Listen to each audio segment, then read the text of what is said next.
Work and Dream Us with RT Book Reviews, and I'm here today with Kristina McMorris, a mainstream author, and you are on your second book right now. Your debut novel came out last year, and it was really well received. You won all sorts of awards. I know it's being shopped around right now. Letters from Home. Yes.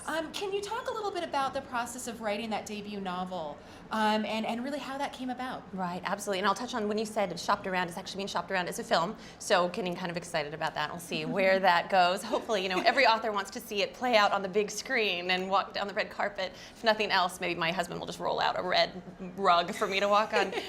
How it all came about was about 5 years ago. I was visiting with my grandmother. I was creating a cookbook for the family full of her recipes that she had created and collected over decades. And I decided as an afterthought almost really to add a biographical section about her life. She, you know, grew up on a farm in Iowa. That whole story you hear of walking, you know, 10 miles to school, and it really was actually eight miles, yes, in the blizzard, naked, maybe not grandma naked, but somewhat close. And she started talking about her life, and I'm putting this information down, and you know, you find out about that generation. They are just such humble heroes. They don't talk about their lives and the hardships they went through because you pulled up your bootstraps and you just did what had to be done. Right. Yeah, so they don't think they're anything special, which would, of course, makes them special. So, you know, you ask these questions, and she comes out talking about how she was a soda jerk, and she worked as a nanny in a cement factory in the 40s, which, you know, was not, you know... It's hard work. It is really hard work, and you think of them as being dainty 1940s, you know, women, and she was really impressive. And I said, Grandma, why didn't you share this with anybody in the family? She said, well, nobody asked. What were we thinking? Why didn't we ask if you worked in a cement factory? So she started talking about her life and about how her courtship had developed with my grandfather and about how they had exchanged letters throughout World War II. They'd only met twice. And she said, oh, by the way, I kept all the letters. Would you like to see them? This is like a trick question, Has she of course. never shared them with the family? No, nobody knew she had these letters. Oh my gosh. And he passed away about 20 years ago, almost, actually, you know, right around this time. And he and I were very close, but I had no idea that they only knew each other through letters and got married when he came home on leave, and were married for 50 years until he passed away. And so, of course, I jumped on that opportunity and had no idea, you know, that these letters were about to change my life. And she brought out this beautiful stack of yellowed, wrinkled envelopes that have, you know, B-17 bombers stamped on them, you know, and 3-cent stamps. And so we sat there for an afternoon going through these letters she had not opened in a decade. And they were beautiful. They're 19-year-old sailor pouring out his heart. He doesn't know if he's going to come home tomorrow. And he's beautiful and poetic and lyrical and all these, and you know, meticulous penmanship back then. I think they smacked your hand down, you know, from the teacher if you didn't write a perfect line. Spell check. No, there's no texting, and you know, are you okay? You know, with all just, you know, acronyms. And so yeah, I was just really impressed by how they communicated and how they fell in love without really knowing each other. And so when I left her house, I started thinking, oh, this would make, of course, I was not a reader or a writer at the time, and I thought this would make a really good movie. Be like The Notebook meets Saving Private Ryan, and you know, wouldn't this be a spectacular film? Somebody should make that. I'd go watch it.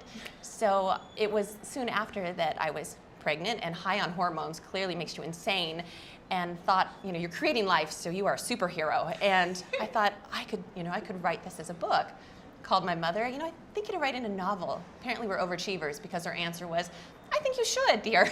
Yes, you go for that. You do that. Yeah, I think I'll run a marathon tomorrow, even though I don't like to run.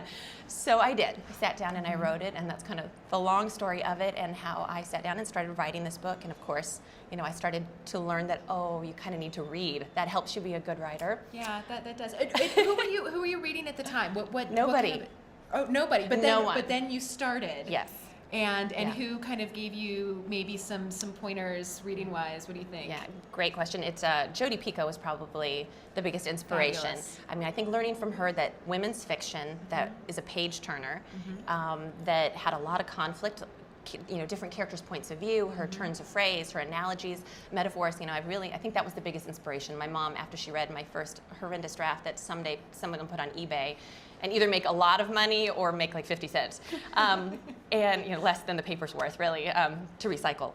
So reading her, my mom said, you know, you should really read her because she is so similar to kind of what your style is trying to be. I think what she meant, but she said is, because she's nice and she's my mother and she's biased. So yeah, that was probably the biggest inspiration, and really not reading historicals at that time either, you know, but loving World War II. And what I found after I finished, of course, which, is about both books that I've written, is that World War II really was pretty non-existent for women's fiction at the time, and romance, both. So I really didn't know where I fit in, and luckily, by the time I went through many drafts, and I went through a couple agents and found a great home with that, and found a fabulous publisher.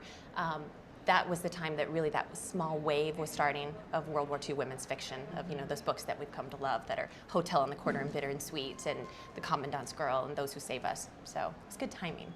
That is really good timing, and I think, at least for me, when I was reading your story, Letters from Home, something that really appealed to me was the language that you're using. You use slang and phrases that you would see during that time that might have not necessarily, followed through in popular culture, but you get that feeling, and you really are transported to that time and place through the language and through the dialogue that you're using. Oh, good, thank you. Of course, there's always the hope as authors that we're not, sticking in. My goal with the dialogue was interesting because with World War II and the 1940s, I want to be authentic to the dialogue, and I'm a real stickler with dialogue because I come from an acting background.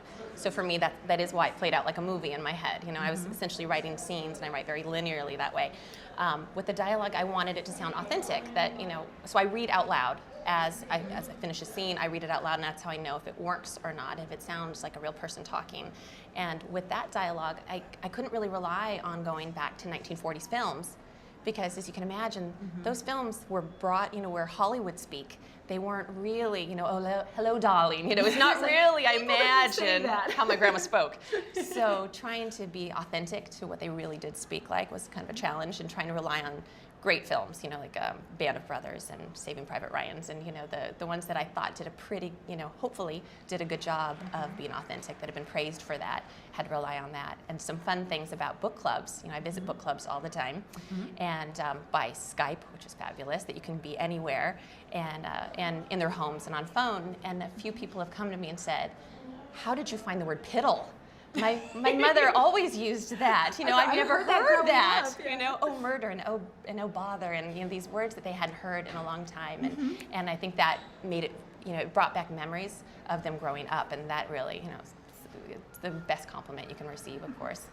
Well, let's talk about your newest release, and that is Bridge of Scarlet Leaves. Right. Now, when you first hear the plot line for this, I think a lot of people are going to be a little like, oh my gosh, because really what happens in the story is it's set in an internment camp during the war, during World War II, and this is maybe a period in American history that we kind of, it was a horrible time in American history that something like this happened, on our soil, and you really bring that to the page and bring that to the reader, but you do so in a way to where we can identify with the characters and know what's going on, and really understand it on a deeper level than just in a history class. Can you talk a little bit about your story and about the plot? Absolutely. I love talking about, the second book is like, ooh, the new shiny toy. So that's much more exciting to talk about sometimes. And I'm so proud of this book, because it sort of became a labor of love, like the first one, in a completely different way,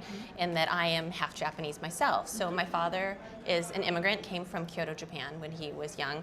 He was born, ironically, on the anniversary of Pearl Harbor Day, many years, thankfully, after the war. So there was no interning with our family. So I didn't really have anything to draw on from that, but I started thinking about possibly do another World War II story. I always said if I was going to do another one, I didn't want to regurgitate the same story over and over again with different names and different eye colors. And so if I did it, I wanted to have something to say. And so the first one, book had a lot to do with women's independence and how that came about in our culture. And the second one, I did want to talk about the interning of Japanese Americans in this country, but from hopefully a perspective that hadn't been told before. And for me, I've grown up living between two worlds. So, and taken a lot of that for granted, having one foot in both cultures. And so I thought, that's something that I think would be unique, that I could tell, that maybe the next author couldn't tell. And so with that story, what it's about, of course, is a Caucasian female violinist who's aspiring to get into Juilliard in 1941. She secretly elopes with her Japanese American boyfriend the night before Pearl Harbor is bombed. Very bad timing. Very bad timing. Yeah. But thankfully they get married before it, because afterwards they probably would have been torn apart. Yeah, looked down on even more so, you're right. And so they do get married, but of course overnight their lives completely change. And where I hope that my story is unique is that she becomes one of the historically 200 non-Japanese spouses to voluntarily live in an internment camp. And before I started researching this, I had no idea, and it's kind of silly because you think, why didn't that occur to me, where some of those spouses would go, or especially if they had children and you have a child who is half, that child would be interned as well, and some of those mothers would not be separated from their child or their husbands. So the reason I wanted to have her perspective was I thought, I think that would be more accessible, I hope, to more readers in the mainstream, because it'd be a little easier to think of yourself as a fish out of water than trying to imagine yourself as a Japanese American being interned would be much more of a stretch, and hopefully you can immerse yourself more into, would I have the guts to do that? And then after that, which the part I'm very excited about because of my research also, is that her husband wants to prove how American he is and how patriotic he is to his country, because he is American. He ends up joining the Military Intelligence Service, which is the secret branch of the U.S. Army that involved the Windtalkers, for example. They interrogated and did code breaking against Japan. So you can imagine they're fighting for democracy while their family is incarcerated. And they are even attached to Marine units in the Pacific on the front lines where they can be shot by either side. So, and where do you fit in at that point? Yeah. Like where is your place at that point? Yeah, you've lost your identity, and your family is away, family. and you don't know how they're dealing with the Right. situation that they're having to go through. Yeah, and where's your loyalty when the world declares you or the ones you love an enemy overnight? So Wow, that's where it leaves you. Yeah. It's a lot of conflict, but at the same time, it's very emotional and very. You get the point of view from the characters. Like you do switch Right. point of view, so Yes. you really do understand the mindset of everyone that really is involved. Can you talk about kind of jumping characters, because you that's got to be hard as a writer to do that, because where do you even start? Right. Well, I think what's strange about me, there's probably a lot of strange things, my husband can verify that, but the one I'll share with you today is that writing from a male point of view for some strange reason is very easy for me. Writing the female is much harder. So I always joke that I must have been, a man and a GI in a past life or something, because for some reason the sarcasm comes out very easily, and and the way that they think, and the action scenes I'd much rather write tanks and explosions for some reason than girly talk, so, and getting in touch with your feelings. Yeah, I know, I'm strange. So, but then again, my agent always says, Chris, you write love stories. Oh, that's right. I gotta put the mushy stuff in there somewhere, which I must be romantic at heart because I love writing them.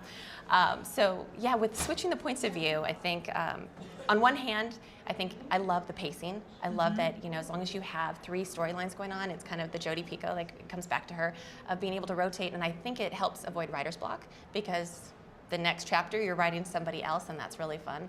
And just how they interact, and the fact that you find out through different points of view that you couldn't find in most cases, is that everybody acts the way they do and who they are in real life because of their past experience. There is a reason, right or wrong, that they are the way they are. And so the person, especially in the second book, in Bridge of Scarlet Leaves, what I loved exploring was even having a woman who, has lost a son in Pearl Harbor, who is usually a very sweet and warm person, and how she could become very cold and not compassionate anymore. And there's a reason she is like that. So sometimes I like to keep that in mind when you talk to, maybe a customer service person on the phone, or, and maybe they're curt and rude to you and you don't understand why, because you're trying to be nice and warm.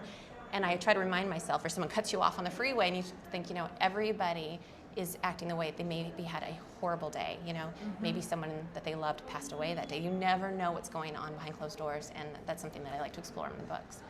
Thank you so much for meeting with me today, and it was wonderful talking about your stories, and I think that everybody needs to go out and pick them up, because the truth is you really do use your heritage and things that happen within your family, Right. and we get a different cultural perspective of looking at that, especially some of these major historical events that we've only read about in textbooks, but now we get to watch people interact and go through these things, and I think that's just wonderful. Thank you. Well, I know that one thing I'll add is that, the books are great for book clubs for that exact reason, those topics that they can talk about. And I also, for fun, always throw recipes in at the back of the book. Oh, that's right. And discussion questions, so there's a lot of interaction, and hopefully this will, besides the book, I hope they use it as a catalyst, both the books, for topics of conversation that need to be talked about.